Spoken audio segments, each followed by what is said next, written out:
Olá, meus queridos, eu sou Eliana Machado Coelho e hoje estamos dando início a um novo programa que se chama Bate-papo com Eliana Machado Coelho. E para esse bate-papo eu tenho aqui ao meu lado André Coelho, que vai me ajudar com algumas perguntas, com algumas sugestões. E esse programa ele tem o objetivo de levar até vocês assuntos como espiritualidade, espiritualismo, espiritismo, lei de causa e efeito, falaremos sobre parentes difíceis, dificuldade do dia a dia. O que mais, André, podemos falar? Vamos falar também sobre saúde física, mental, espiritual, tudo sob a luz do espiritismo.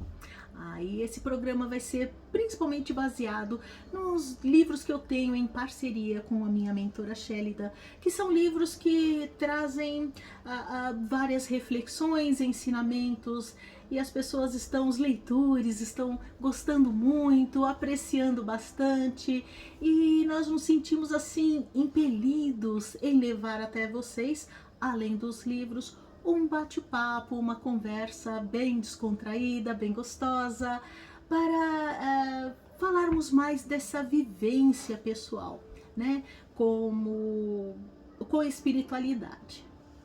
Então, por que é importante um programa como esse, né?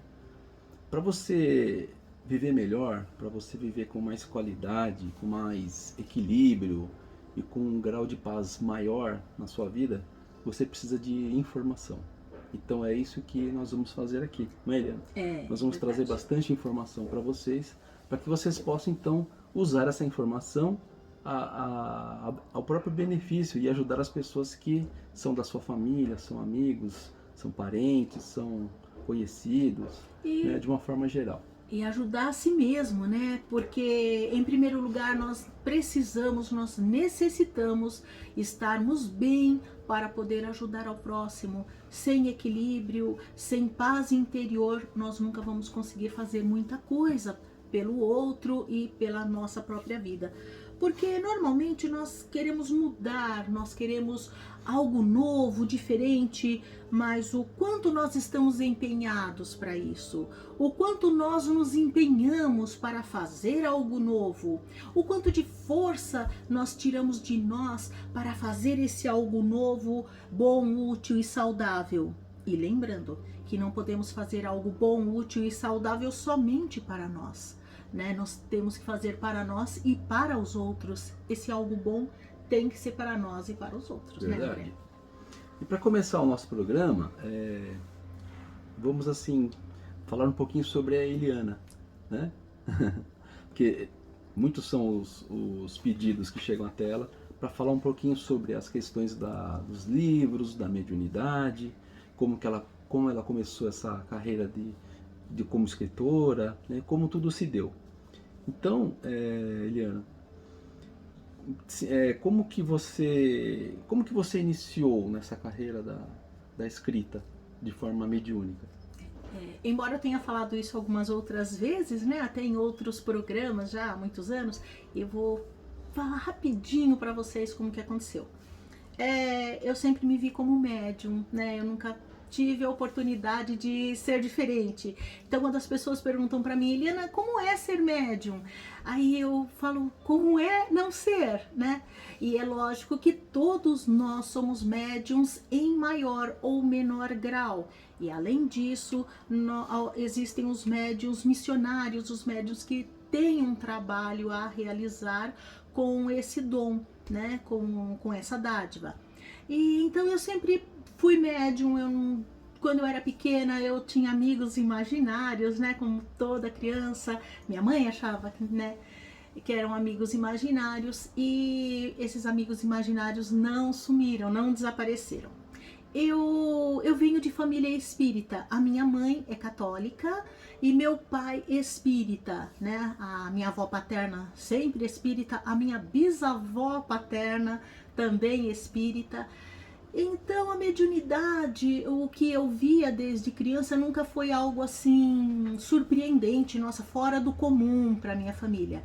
Mesmo por parte da minha mãe, né, católica, A minha avó materna, Dona Tina, era católica também, mas ela benzia, né? Ela era benzedeira.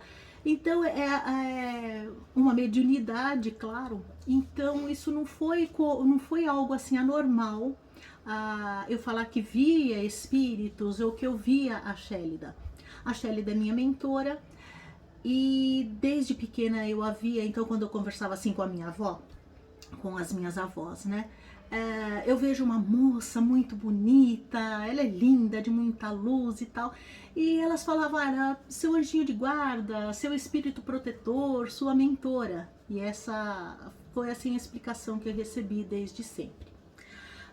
Depois de um tempo, na adolescência, foi algo assim que aí eu percebi que principalmente as outras pessoas não viam as mesmas coisas que eu, não sentiam as mesmas coisas que eu. Então eu achei assim que eu era diferente, né?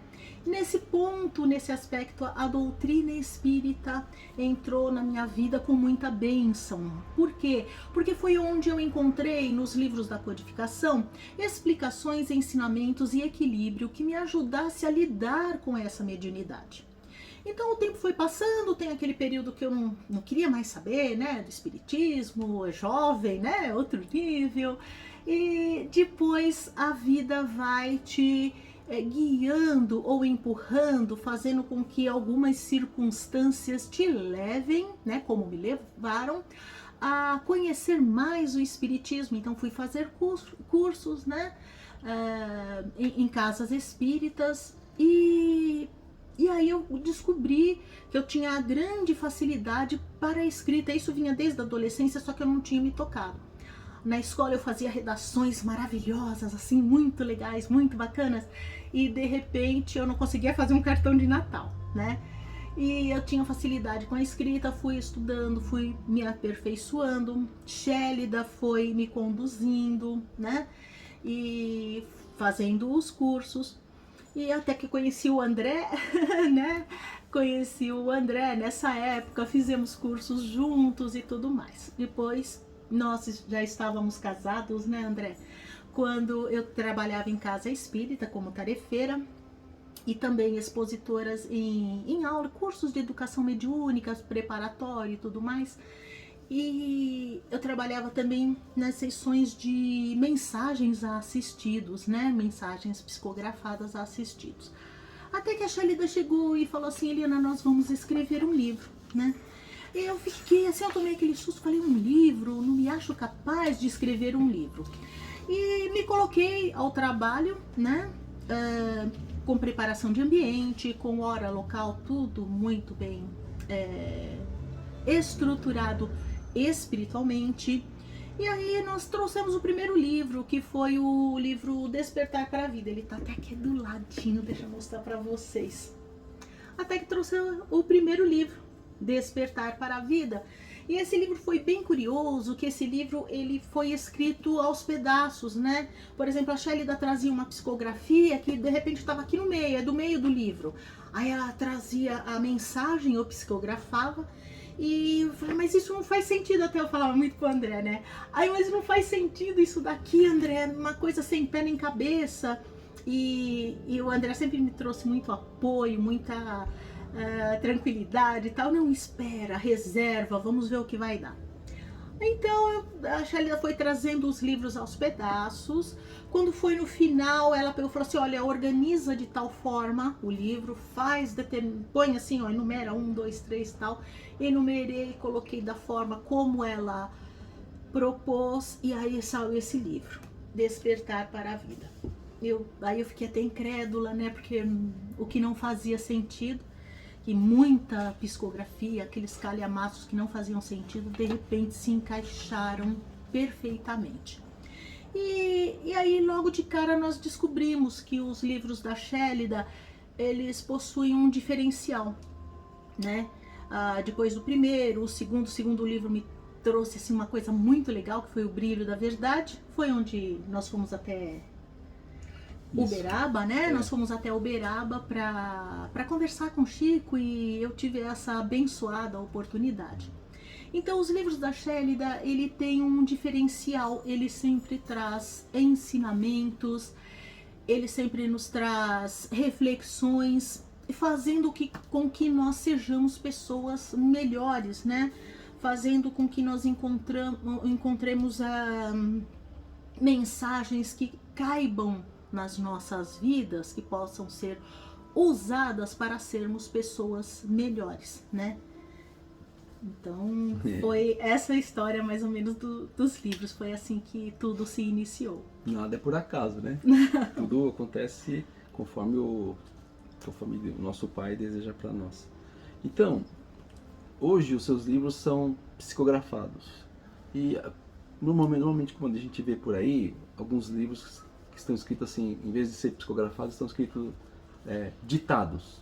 Qual que seria a diferença de psicografia e de ditado?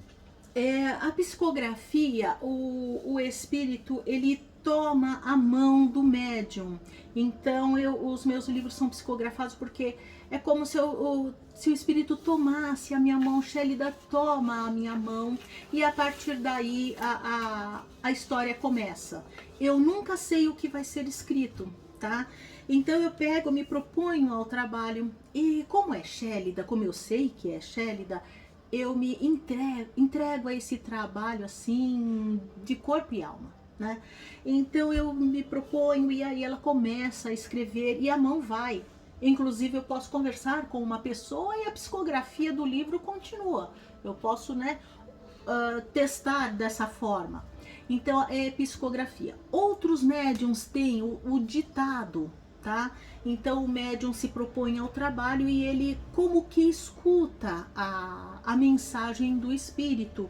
E nesse momento a gente não pode interromper, porque você vai quebrar aquela frequência, aquela vibração. Alguns médiums se aperfeiçoaram de tal forma que eles digitam no computador. Então eles podem estar ouvindo e digitando a mensagem, o livro, o trabalho ao qual ele se propôs. No meu caso não, no meu caso é psicografia. Já tentei digitar, Shélida não se atualizou, então já tentei digitar, mas não deu certo, né? Então o meu é psicografia mesmo. Tem muitas pessoas vão pensar assim que, como você falou, que a escuta, não que todo mundo vai ouvir, é só o médium que vai. É como se fosse uma voz mental, não é isso? É isso mesmo. É aquela voz que entra, aquela voz, né? Entra em contato com a própria alma, é de alma para alma, de espírito para alma, né? Na doutrina espírita, nós separamos o espírito. Nós espíritas dizemos que espírito é o que está desencarnado e alma somos nós encarnados. Então nós somos uma alma e possuímos um corpo, tá? E nós não somos o corpo, porque quando nós desencarnamos esse corpo fica e nos fazemos espírito. Então é de espírito para uma alma. É isso que se escuta. E uma coisa curiosa, na espiritualidade nós temos vários níveis de frequência, né? As frequências são feitas pelas vibrações. Então, uma vibração possui uma determinada frequência. Então, na espiritualidade nós temos assim espíritos elevados, né? Espíritos pouco menos elevados, de uma classificação média, e os espíritos inferiores, vamos dizer assim. O livro dos espíritos, a partir da questão 97, se não me engano, 97 em diante, 97, 98, 100 e tal, fala sobre a classificação dos espíritos. Isso é muito legal de se pesquisar. E então, devido a essas classificações, nós temos vibrações diferentes, frequências diferentes. Então, pode acontecer de um espírito estar ditando uma obra para o médium. Isso a gente vê muito em casa espírita, em trabalhos realizados em casa espírita. O espírito está ditando algo e um outro médium do lado, ele percebe, ele entra naquela frequência, ele vê, ele escuta. Isso não vai ser sempre e tal, mas é possível sim, né? A gente vê relatos de médiums, né, em trabalhos de equipe, trazendo isso. Nossa, o mentor daquele ali falou tal coisa, aquele outro espírito trouxe outra. Então, isso é possível, mas é uma frequência entre espírito e a alma, espírito desencarnado e a alma, né, do encarnado. Encarnado, tá certo. Outra pergunta muito frequente das pessoas que gostariam de saber sobre você e o seu trabalho é como é ser médium? Eu não sei ser diferente, né? Então a minha mediunidade, como eu disse, ela veio desde pequena, eu não sei como é ser de outra forma. Às vezes pode acontecer, como aconteceu na adolescência, por exemplo. Eu entrava em frequências, eu via coisas que eu não gostava, eu me surpreendia ou até me assustava, não era legal, tal. E eu pedi, simples assim, eu pedi em prece, em oração, eu pedi para que não visse mais aquilo ou aquele tipo de coisa, né? De acontecimento.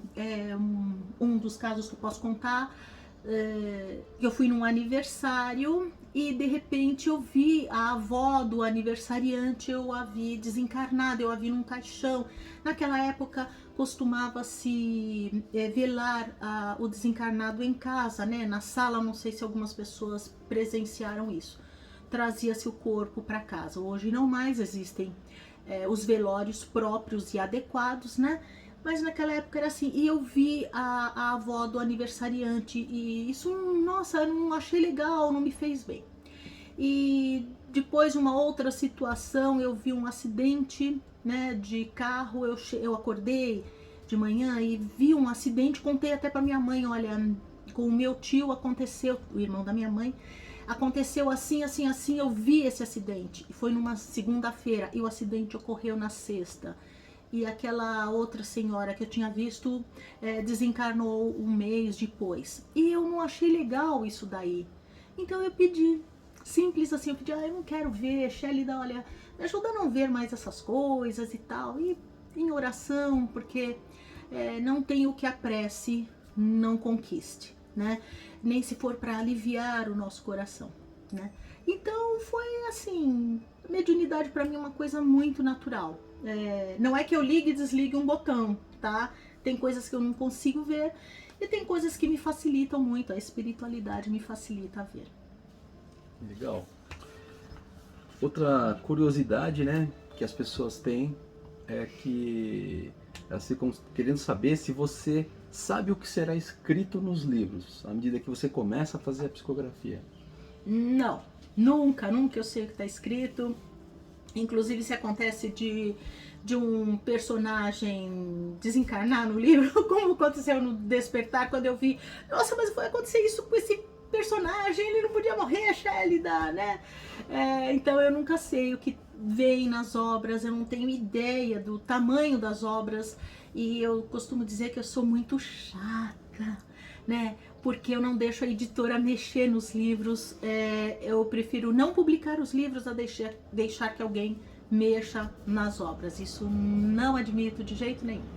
Eu acompanho todo o processo, eu que faço a digitação, eu que acompanho, eu tenho uma revisora exclusiva, inclusive a Valquíria Rofrano, e eu acompanho todo o processo de revisão. Vai, olha aqui, de repente essa palavra aqui tem que ser mudada. Não pode ser mudada porque a luz da doutrina tem que ser dessa forma. Ou eu entendi o que a autora espiritual quis passar, tem que ser dessa forma. E então os livros eu nunca sei o que tem, né? Mas eu tenho um respeito e um carinho tão grande, né? Que eu acredito que a Shelida sempre traz uma mensagem que toca o coração de cada um. Então eu acredito nas mensagens das obras e eu não me importo muito com o resultado final, que ou um personagem aconteceu isso, o outro aquilo, não. Legal. Outra coisa interessante é que os seus livros têm bastante detalhes, né? Descrições de lugares, de fatos, de acontecimentos que são muito bem assim detalhados e bem descritos, né?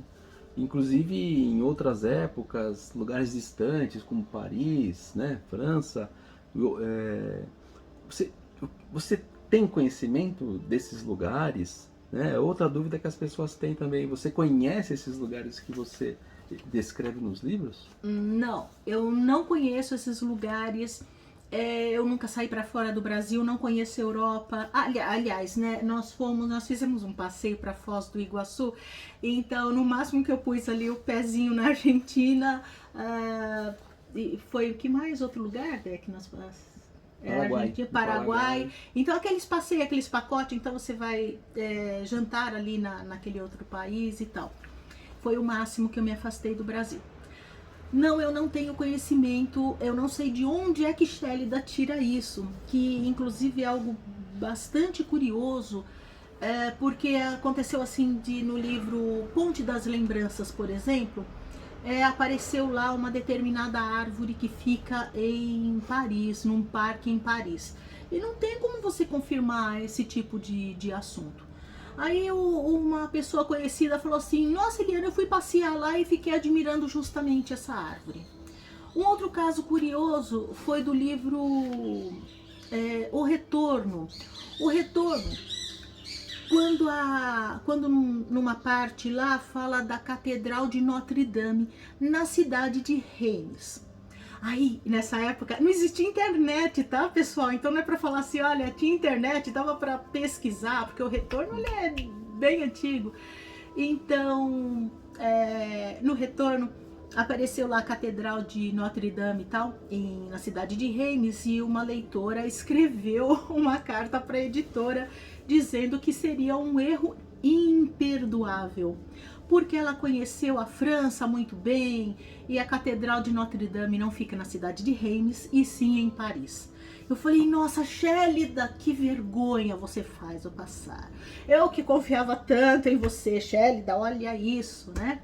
E aí a revisora pegou, falou, tomou conhecimento disso, né? Eu falei, poxa, que coisa desagradável, né? E agora? Essa revisora, ela foi passear na Europa. Ela foi até Paris tal e voltou assim. Eliana, eu estava lá e não pude deixar de pensar em você. Eu falei, mas por quê? Porque na cidade de Reims existiu a Catedral de Notre Dame até 1940, eu não lembro agora se é 1941 ou 42. E essa catedral foi destruída na Segunda Guerra Mundial, ela foi bombardeada. E o livro O Retorno se passa em 1888, né? Então, quer dizer, ali existia a catedral, a abençoada Catedral de Notre Dame. E não tem como nós pesquisarmos, não tinha como pesquisar isso na época. Como no livro O Retorno mesmo, traz ali a luz elétrica usada pela primeira vez no teatro, foi num teatro de Paris, né, numa peça de Shakespeare. Não tem onde nós pesquisarmos isso. Até hoje eu não tenho essa informação. Então a Shélida, ela traz detalhes, realmente ela faz essa pesquisa toda.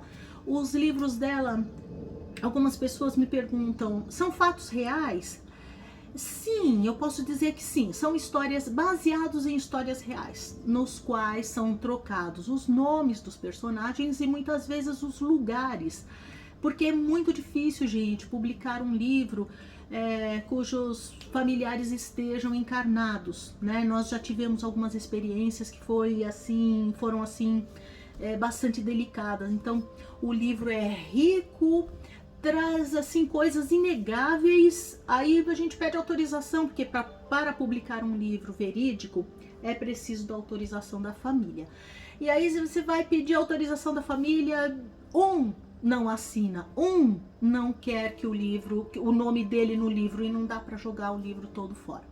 Então a Shélida tem esse método de trabalhar, ela pega casos reais e transforma, e muda os nomes, e eu acho que até onde nós encontramos pessoas que se veem na história, que falam, nossa, isso aqui parece a minha vida, né?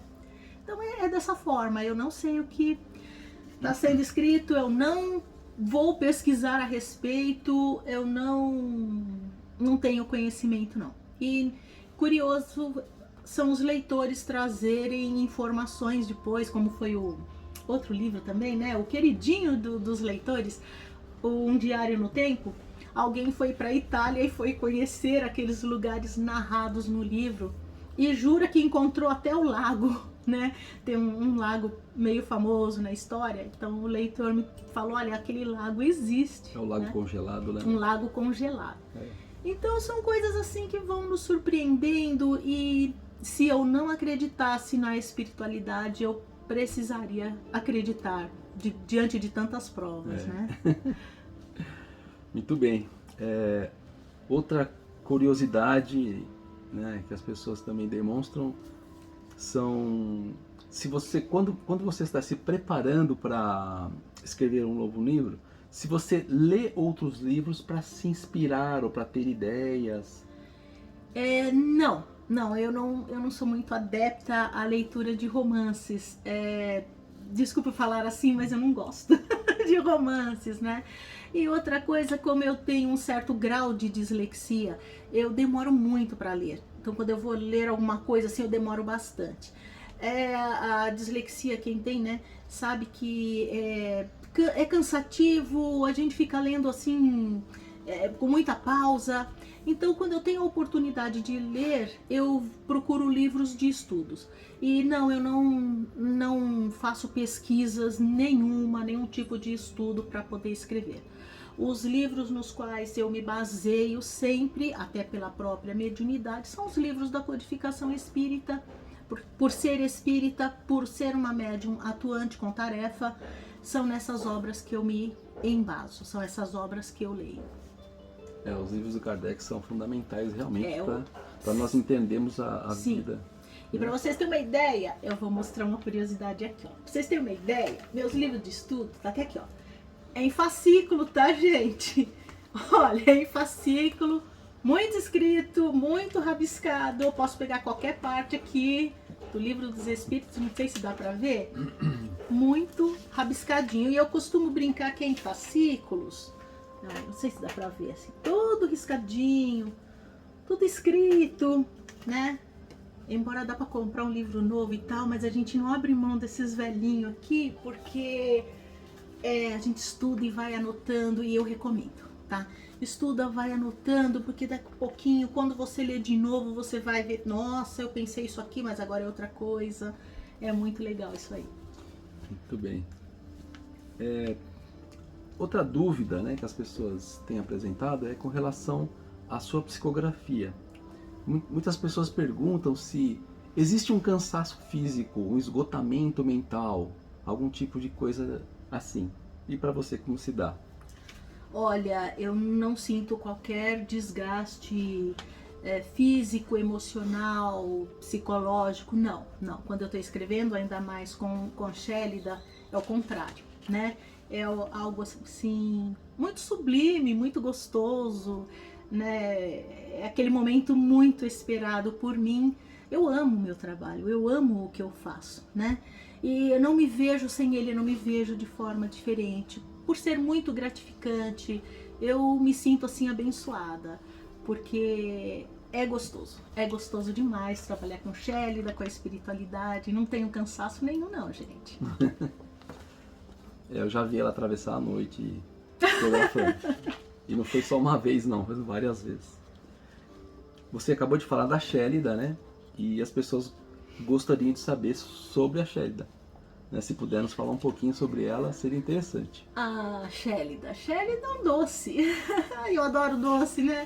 A Shélida é um doce, a Shélida é uma mentora, eu conheço, como eu disse antes, né, desde sempre, né? Então ela sempre foi angelical. A Shélida, ela sempre me conduz, ela orienta, nunca se impôs. Então, às vezes ela dá uma sugestão, uma orientação. Se eu não sigo, livre-arbítrio é lei, como ela mesma fala nos livros, né? Então, livre-arbítrio é lei, então eu vou fazer aquilo se eu quiser ou não. E arco com as consequências, né? E temos que arcar com as consequências, como tudo que fazemos na vida.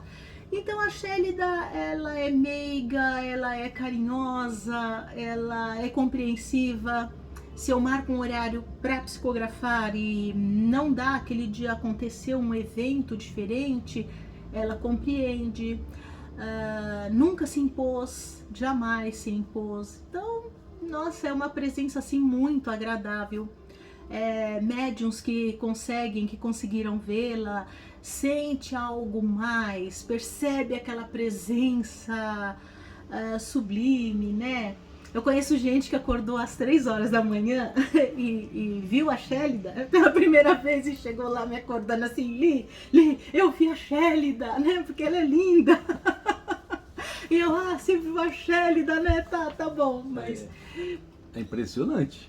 É impressionante. Ele queria até ver mais vezes, mas não conseguiu. Que pena. É uma pena mesmo. Então, é isso. Shélida é um amor de criatura. Então, falando de Shélida ainda, né? Ela traz esses romances através de você para que as pessoas possam ler e aprender, né? Com todos esses ensinamentos. Eu te pergunto, qual é o objetivo dos livros da Shélida hoje? O objetivo dos livros da Shélida é nos fazermos fazer com que nós sejamos melhores do que nós já somos. Nós estamos aqui, como ela mesma diz nos livros, para evoluir, para vencer, para superar. E o objetivo do livro dela é nos trazer reflexões para que possamos mudar a frequência, a vibração, as dificuldades que nós temos hoje, ou inclusive a nossa forma de ver a vida, né? Porque ninguém tem aquilo que não merece. Deus não é injusto de forma alguma, não tem justiça maior do que a do Pai da vida. E a Shélida, ela se baseia nos ensinamentos do Cristo, ela se baseia nos ensinamentos de Jesus, e sempre alicerçada em moral sólida, em respeito mútuo. E essas obras é para que possamos ser melhores, para que possamos viver melhor, aceitar a vida de uma outra forma. Porque, como eu disse lá atrás, né, não dá para fazer a mesma coisa se nós não mudarmos, né? Ficarmos fazendo as mesmas coisas, não dá para mudar. Não dá para ser diferente realizando as mesmas atitudes, palavras, ações, pensamentos. E a Shélida, uma coisa que eu achei bem legal desde o primeiro livro dela, que aliás não foi eu que percebi isso, né? Foi até um amigo nosso, hoje desencarnado. Ele me disse assim que ele não encontrou um grande estudioso da doutrina, e ele me falou assim, a Shélida usa um termo muito legal, que é que nós viemos harmonizar o que desarmonizamos. Então, aquilo que eu fiz de errado, essa coisa que eu fiz de errado atrapalhou minha vida. Não, aquilo que você fez de errado, de repente, é o que te leva para uma coisa certa, né? Então, a Shélida sempre usa essa palavra, né? Harmonização. Nós estamos aqui harmonizando. Eu sei que alguns dizem nós estamos pagando os nossos karma, embora karma não seja uma palavra usada e nunca foi usada na codificação espírita, mas nós entendemos dessa forma. Nós estamos aqui pagando o nosso karma, nós estamos aqui sofrendo a lei de causa e efeito, e a Shélida usa a palavra harmonização. Porque foi aquela atitude errada que me levou para o que é certo. Porque se não doer, às vezes se não doer, nós não vamos procurar remédio, nós não vamos procurar a cura. Então às vezes precisa doer, né? Eu costumo dizer que quando nós estamos bem, nós não rezamos, nós não oramos, nós não buscamos Pai que está no céu. E quando estamos em dificuldade, a primeira coisa que nós vamos fazer é buscar Deus, buscar Jesus, buscar algo maior que supra as nossas necessidades como seres, né, criados para a eternidade. Então a Shélida traz isso nos livros dela, uma conscientização de harmonizarmos o que desarmonizamos para sermos pessoas melhores, conquistarmos a paz e a felicidade verdadeira, porque existem as felicidades momentâneas que depois nós caímos, né, no vazio interior, na ausência, nós sentimos a ausência de algo. Então essa não é a felicidade real, né? A felicidade verdadeira, ela só é conquistada com a paz, e a paz só é conquistada com mudanças de atitudes, palavras, pensamentos e ações. E isso Shélida nos explica muito bem em suas obras. Muito bem.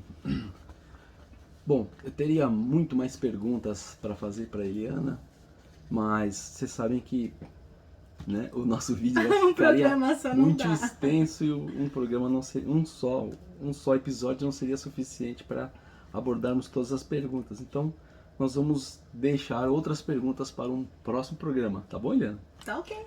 Queremos agradecer a presença de vocês aqui nesse vídeo. Né? Se você gostou, curta o nosso canal, dê o like, se inscreva, né? E se você quiser ser avisado dos novos vídeos que vão aparecer, clique naquele sininho lá, que assim que vocês estiverem inscritos no canal, clicando no sininho, assim que o nosso vídeo subir na internet, vocês vão ficar sabendo que ele está lá, para vocês assistirem um novo programa nosso. Tudo bem? Então chegamos ao fim de mais um programa, né? Mas vamos fazer outros, né? Aguarde. Se tá bom? Deus quiser. Muito obrigada pelo carinho, pela atenção. Muito obrigada por nos permitir entrar em seus lares e em seus corações. Eu agradeço imensamente a Deus por encontrar pessoas maravilhosas como vocês que queiram saber um pouquinho mais sobre o nosso trabalho, sobre a nossa missão. Muito obrigada. Que Deus os abençoe. Um grande beijo. Tchau, tchau. Até mais. Um forte abraço.